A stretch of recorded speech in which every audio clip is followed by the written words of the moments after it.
সম্প্রতি তিনি একটি বক্তব্য দিয়েছেন যে 18 মাসের মধ্যে নির্বাচন অথবা সংস্কার হবে, তারপর 18 মাসের নির্বাচন, হোয়াট এভার মেবি।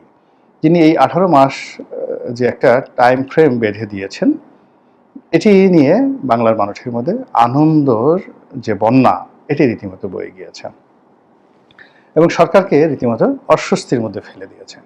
তো আমাদের ডক্টর মোহাম্মদ ইউনূস উনি ভয়েস অব আমেরিকার সঙ্গে একটি সাক্ষাৎকার দিয়েছেন আমেরিকাতে বসে, এবং তাকে যখন এই বিষয়টি নিয়ে এই বিষয়ে তাকে যখন জিজ্ঞাসা করা হলো, তখন তিনি বললেন যে এটা আমার বক্তব্য নয় বা আমাদের বক্তব্য নয়। তো তার যে মুখভঙ্গি, ভুরু কুঁচকানো এবং তার যে বিরক্তি, এটা দেখে মনে হলো যে তিনি জেনারেল ওয়াকারের এই বক্তব্য দ্বারা যথেষ্ট বিব্রত বোধ করছেন, আহত হচ্ছেন, এবং তার যদি ক্ষমতা থাকে, কোনো সুযোগ থাকে, তাহলে তিনি এটার একটা দফা রফা করে ছাড়বেন। শেখ হাসিনার মতো যদি তার ক্ষমতা থাকতো বা থাকে, বা আমেরিকা যদি তাকে ওইরকম গ্রিন সিগন্যাল দেয়, তাহলে এই যে জেনারেল ওয়াকারুজ্জামান তার অনুমতি ছাড়া তিনি কি করে এই ধরনের একটি বক্তব্য দিলেন, এটি নিয়ে একটি আলাদা টাগ অফ ওয়ার শুরু হতে পারে। কিন্তু বাস্তবতা হলো যে জনাব ইউনূস যাই বলুন না কেন, he is a by product of America, he is a second by product of Prothom Alo, and he is এ মানে বাই চান্স সিলেকশন অফ সমন্বয়ক।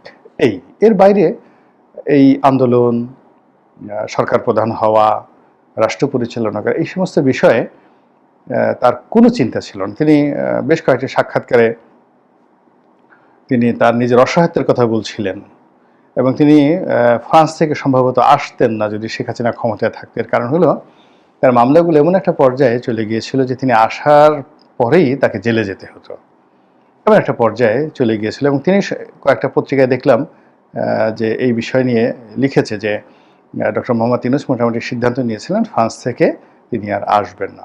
তো ওইরকম একটা বিকলাঙ্গ মন, বিষণ্ণ পরিবেশ পরিস্থিতিতে তিনি হঠাৎ করে আসলেন, দেখলেন এবং জয় করলেন। এরকম একটা অবস্থাতে ভিডিভিসির মতো করে তিনি ক্ষমতায় বসলেন। এটা পরিচালনা করা, বসাটা যত সহজ ছিল, পরিচালনা করাটা এত সহজ নয়। তাকে আগে বাংলাদেশের মিলিটারির যে রিদম, সামরিক শাসনের যে ইতিহাস, এবং একজন সেকেন্ড লেফটেন্যান্টের যে মন মানসিকতা, একজন ব্যাটালিয়ন কমান্ডারের যে মন মানসিকতা, একজন কোর কমান্ডারের যে মন মানসিকতা, এই জিনিসগুলো সম্পর্কে তাকে জানতে হবে। তাহলে তিনি সেনাবাহিনীকে খুব সুন্দরভাবে তিনি হ্যান্ডেল করতে পারবেন। এক। দ্বিতীয়ত হলো তিনি যে যাই বলুক না কেন বা তিনি যাই মনে করেন না কেন, সবাই মনে করছে যে সেনাবাহিনী যদি সমর্থন উঠিয়ে নেয় বা সেনাবাহিনী যদি প্রোটেকশন না দেয় এবং পুরো ঘটনা যদি পুলিশের উপর ছেড়ে দেয়, এখন সেনাবাহিনী কালকে যদি ক্যান্টনমেন্টে চলে যায় যমুনাতে, অর্থাৎ সরকারি বাসভবনে, উনি 1 ঘন্টা থাকতে পারবেন কিনা, এটা $1 মিলিয়ন প্রশ্ন। অর্থাৎ এই প্রশ্নটার দামই $10 লাখ। যে আজকে সেনাবাহিনী মাঠ থেকে উঠে যাবে, বেসামরিক প্রশাসনের সঙ্গে সে সহযোগিতা করবে না। এর কারণে সে বলবে যে দেশে তো এখন কোনো জরুরি অবস্থা নেই, কোনো সমস্যা নেই, আমি কেন এই কাজগুলো করতে যাব, আমার সৈনিকদের দক্ষতা নষ্ট হচ্ছে, আমরা সাধারণ জনগণের সঙ্গে সংঘাতে জড়াচ্ছি, আমাদের সম্পর্কে মানুষদের যে সম্ভ্রম, এটা নষ্ট হয়ে যাচ্ছে। আর দিনের পর দিন সেই মাঠে দায়িত্ব পালন করতে গিয়ে সেনা সদস্যরা ক্লান্ত বিধ্বস্ত হয়ে পড়ছে। যে কোনো যুদ্ধ অবস্থা বেশি দিন চলে না। এরা তো রীতিমতো যুদ্ধের, যখনই বাইরে যায় তারা তো একটা যুদ্ধের মোড়েই সেখানে যায়, তাদের অস্ত্র বহন করতে হয়, পোশাক পরে থাকতে হয়। তো বাইরে যদি 42 ডিগ্রি তাপমাত্রা হয়, বৃষ্টি হয়, তার মধ্যে সে কিন্তু পোশাক পরে গাড়ির মধ্যে বসে আছে। তো যেখানে আমরা এসির মধ্যে বসে থাকতে পারি না, সেখানে গাড়ির মধ্যে তাকে বসে থাকতে হচ্ছে।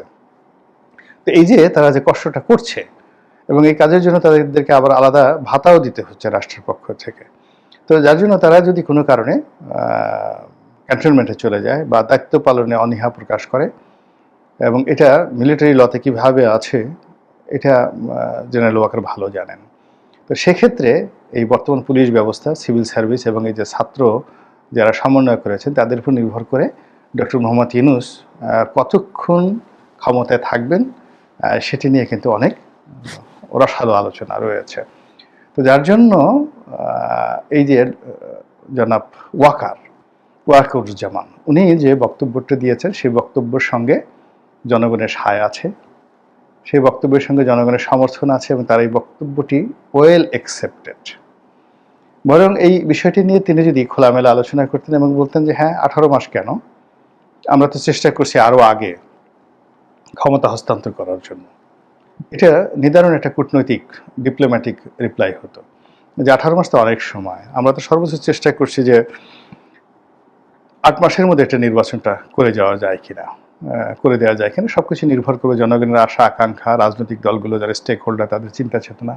তো এই সমস্ত কথাবার্তা না করে তিনি চোখে মুখে বিরক্তি ফুটিয়ে তুললেন এবং ক্রোধে তার চোখ দুটো গোল হয়ে গেল এবং তিনি যথেষ্ট বিরক্ত প্রকাশ করে যেভাবে বললেন যে সরকার না বললে এটা কোনো বক্তব্য নয়।